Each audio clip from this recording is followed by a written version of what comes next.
जय जय राधे श्याम। कैसे हैं आप लोग? पूर्ण विश्वास है बहुत ही कुशल मंगल होंगे और उतने ही कुशल मंगल ढंग से आप लोगों का दिन भी चल रहा होगा। हम फिर से उपस्थित हैं अपने निर्धारित समय पर भागवत कथा के महत्वपूर्ण श्लोकों को पढ़ने के लिए। आज का पहला श्लोक हमारा यह है और आज का दूसरा श्लोक हमारा यह है। इसके बारे में आपको थोड़ा सा समझा देता हूं, उसके पश्चात आपको पढ़ाने का प्रयास करूंगा। ये जो आज का पहला श्लोक है यह स्कंद 3 और अध्याय 13 का पहला श्लोक है, ठीक है। और जो हमारा दूसरा है तो इसी स्कंद का, इसी अध्याय का छठा श्लोक है जिसे हम पढ़ने वाले हैं। कल हमने श्लोकों को बेहतर ढंग से पढ़ा था। वैसे आज नववर्ष है, मैंने सोचा आज आपकी छुट्टी कर दी जाए, परंतु मुझे ऐसा लगता है कि नववर्ष में बुरी चीज़ों को छोड़ना चाहिए। जो हमारी गंदी आदतें हैं, गंदा आचरण है, उसका त्याग करना चाहिए, न कि अच्छी चीज़ों को। तो आज भले कुछ भी हो, आज तो पढ़ना ही चाहिए। और विद्यार्थियों का नया साल उसी दिन होगा जिस दिन वो बढ़िया ढंग से पढ़ करके कामयाब हो जाएंगे। इसलिए विद्यार्थियों को अभी केवल और केवल विशेष रूप से पढ़ने पर ही फोकस करना चाहिए। आइए हम श्लोक पढ़ते हैं, उसके बाद हम इनका अर्थ समझने का प्रयास करेंगे। निशम्य वाचम वदतो मुनेः, निशम्य वाचम वदतो मुनेः पुण्यतमाम नृप, पुण्यतमाम नृप।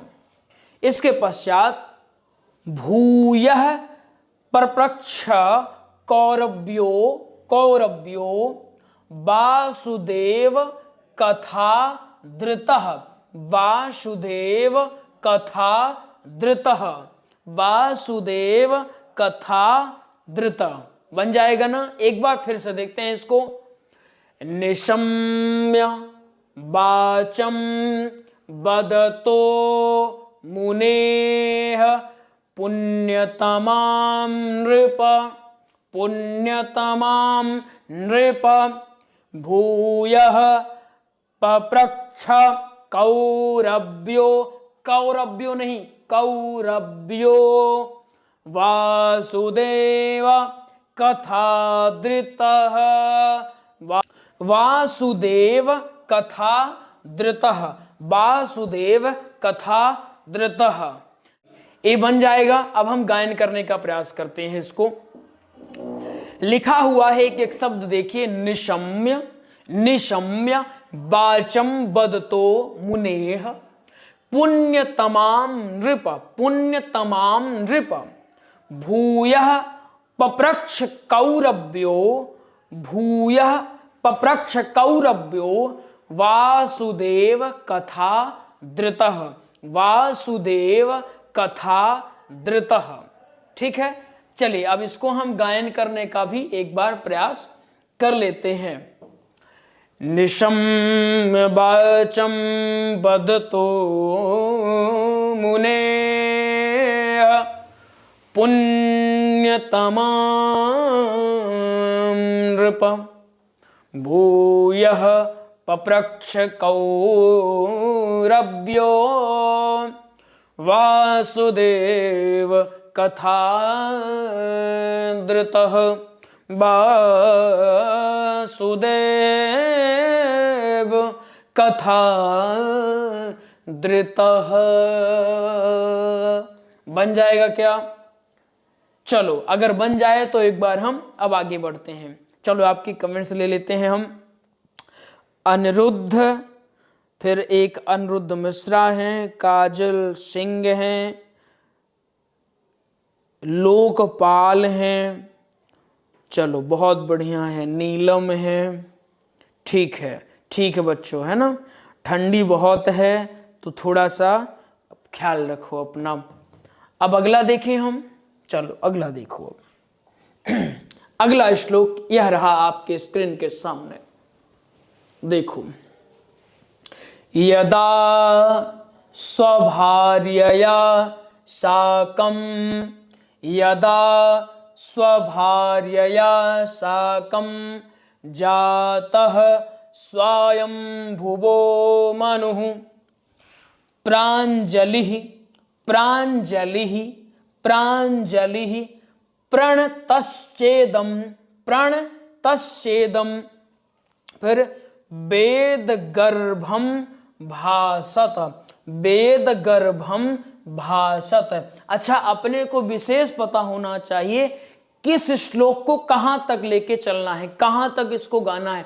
आपको मैं बताऊं, वर्तमान में 95% ऐसे लोग जो कथा कह रहे हैं उनमें विशिष्ट कमी है श्लोकों की, श्लोक ही नहीं गा पाते ठीक से। और इसका केवल और केवल एक कारण है, गुरु के सानिध्य में कभी रहे नहीं, कभी पढ़े नहीं, मनगढ़ंत अपने हिसाब से कथाएं रट लिए, 2-4 चीजें उनको पता है, बस उसी आधार पर वो गाए जा रहे हैं। इसीलिए धीरे धीरे लोगों का विश्वास भागवत जी के प्रति, राम कथा के प्रति कम हो रहा है। लेकिन आपको बताएं, यथार्थ ऐसा है कि आपने स्वयं देखा है, भागवत वो गरिमामयी साधन है जिनके माध्यम से इस कलिकाल में भव सागर रूपी जो ये जहाज है उसमें हम पार हो सकते हैं। इस भव से स्वतः पार करवाने का सानिध्य या सामर्थ्य केवल और केवल भागवत महापुराण में है।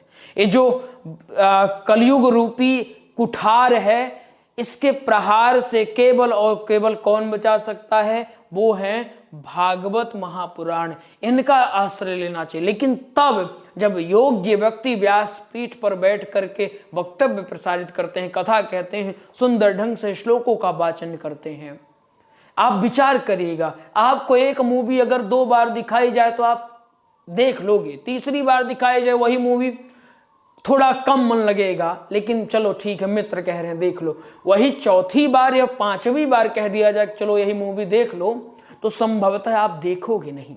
परंतु भागवत महापुराण का चमत्कार देखिए, बारंबार सुनिए तब भी लगता है कि इस बार कुछ नया मिला है, बारंबार सुनाइए तब भी लगता है नया मिला है। आपको मैं बताऊं, हमारे विद्यार्थी हमसे कहते हैं, कुछ ऐसे विद्यार्थी हैं कि वो बहुत दिनों से क्लास ले रहे हैं, कथा भी कर रहे हैं, लेकिन वो क्लास छोड़े नहीं है, नित्य पढ़ते हैं। और उनका कहना है गुरुजी जब जब आप पढ़ाते हो तो हर बार कुछ नया हमको मिलता है, ये इसमें मेरा कोई योगदान नहीं, ये भागवत जी का चमत्कार है। जब जितनी बार आप सुनेंगे कुछ न कुछ आपको नया इसमें देखने को प्राप्त होता रहता है। चलिए इसको फिर से हम देखें। यदा स्वभार्यया साकं जातः स्वयंभुवो मनुः प्राञ्जलिः प्रणतश्चेदं वेदगर्भं भासत वेदगर्भं भासत।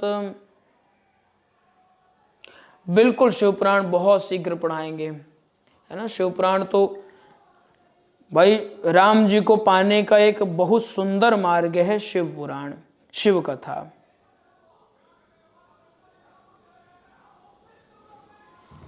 चलिए ठीक है,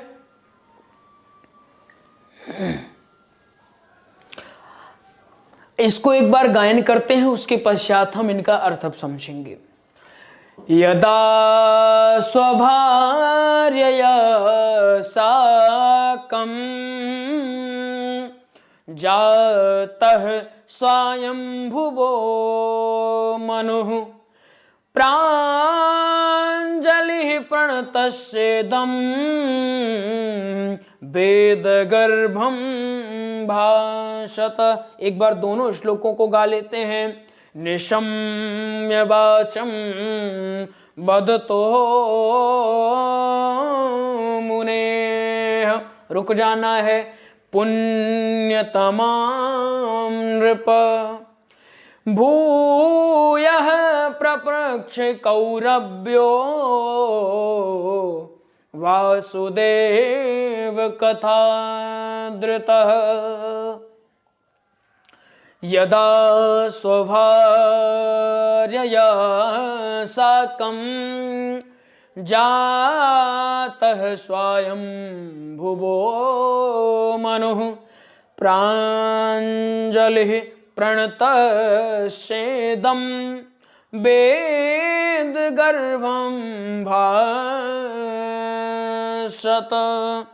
वेद गर्भं भाषत। चलिए अब हम इनका अर्थ समझने का प्रयास करेंगे। अर्थ माने जैसे इसमें वाचम लिखा हुआ है, वाचम क्या क्या अर्थ होगा। वासुदेव कथा धृतः लिखा हुआ है, तो वासुदेव कथा धृतः का क्या अर्थ होगा। इस तरीके से हम पठन पाठन का काम शुरू करते हैं। ठीक है, इसको हम एक बार अपने ग्रुप में बच्चों को शेयर कर लें।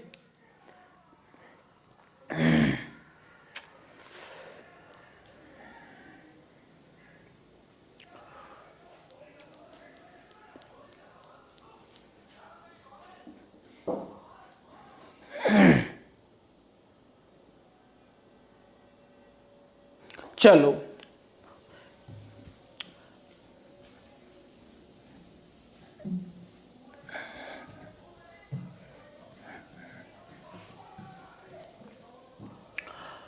निशम्य वाचम बदतो मुनेः। निशम्य क्या अर्थ क्या है वो समझिए। निशम्य का अर्थ है सुनना या सुनकर। वाचम का अर्थ है वाणी, है ना। वाचम का अर्थ है वाणी और बदतो का अर्थ है कहना, है ना। जैसे बदतम बद स्वस्य कारणम। मुनेह का अर्थ है मैं, यहां मुनेह का अर्थ होता मुनि, और जैन मुनि के बारे में बात की जा रही है, वो है मैत्रेय जी, मैत्रेय जी। पुण्य तमाम नृपम। पुण्य तमाम माने परम, परम पुण्यमयी।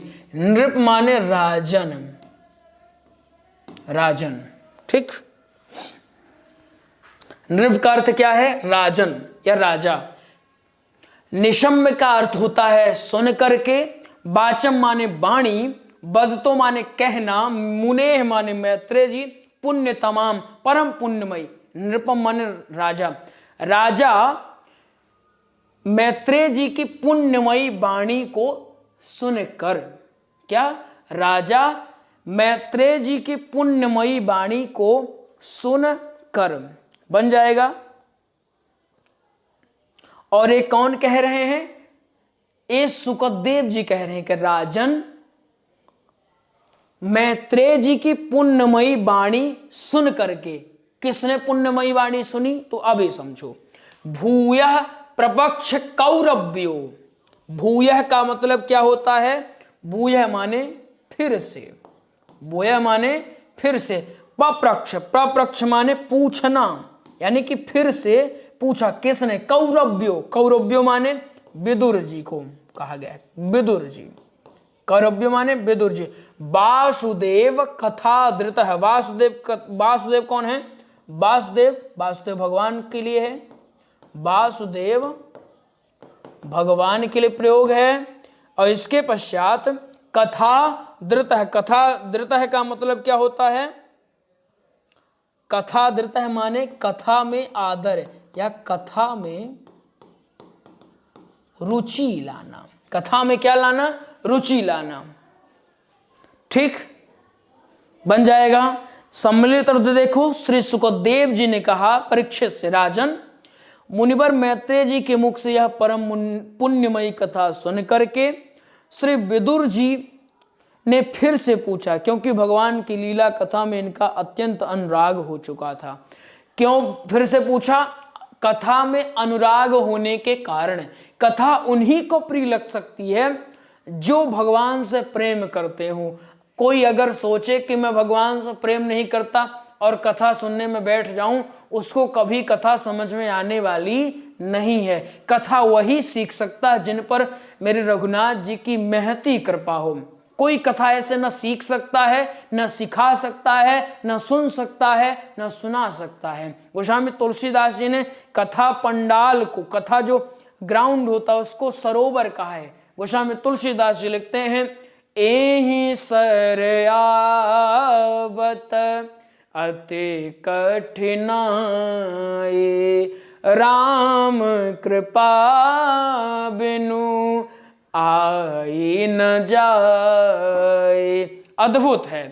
तो राम जी की कृपा जब तक नहीं होगी तो आप कथा न सीख पाइएगा और ना हम कथा सिखा पाएंगे। आप अगर स्वतः 7 बजे आकर के बैठ जाते हैं या जब भी क्लास आप कहीं भी लेते हैं, उस क्लास के लिए आप आतुर रहते हैं, बेचैन रहते हैं, इंतजार करते रहते हैं कब गुरुजी का आगमन होगा, और स्वतः आप पेन कॉपी लेकर के लिखने बैठ जाते हैं, कुछ नया सीखने की चाहत आपके मन में दिन रात बनी रहती है, तो समझ लीजिए भगवान आप पर विशेष कृपा की है। नहीं तो ऐसे तमाम हैं, बड़ी बड़े गुरुकुलों में दाखिला लिए लेकिन पढ़ने में मन ही नहीं लग रहा है, कुछ पढ़ भी लिए लेकिन भाव नहीं है कि कथा कह पाए, तो वो इधर उधर घूम ही रहे। जिन पर विशेष रघुनाथ जी की कृपा होती है वही ये सारी चीजें प्राप्त कर सकता है। इसलिए अगर आपका मन लग रहा है ना, तो ये रघुनाथ जी की कृपा समझिए और उस कृपा को कभी जाने मत दीजिएगा, खोइएगा नहीं।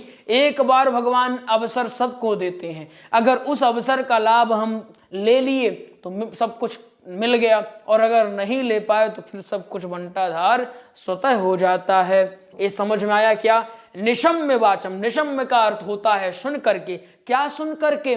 मैत्रेय जी की वाचम बदतो मुने पुण्य तमाम नृप, मैत्रेय जी की पुण्यमयी वाणी सुन करके, मैत्रेय जी की पुण्यमयी वाणी सुन करके गदगद हुए। कौन गदगद हुए? विदुर जी ने। और विदुर जी गदगद होकर के भूयः प्रवक्ष, फिर से क्या पूछा? वासुदेव कथा धृत, भगवान श्री कृष्ण की कथा फिर से जानने की इच्छा रखे कि महाराज अगर कुछ और आप बता देते तो कितना अद्भुत होता। ये है रसिक, ये है रसिक जनों का लक्षण।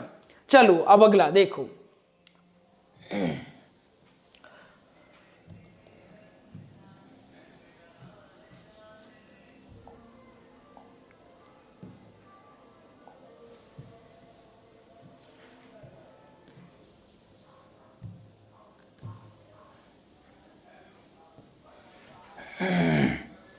धीरे धीरे राम जी का साथ पाई।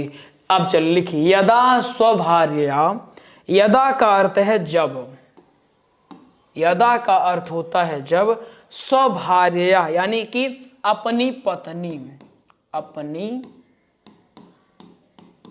पत्नी, शाकम, शाकम माने पत्नी के साथ, शाकम का अर्थ होता है के साथ या साथ।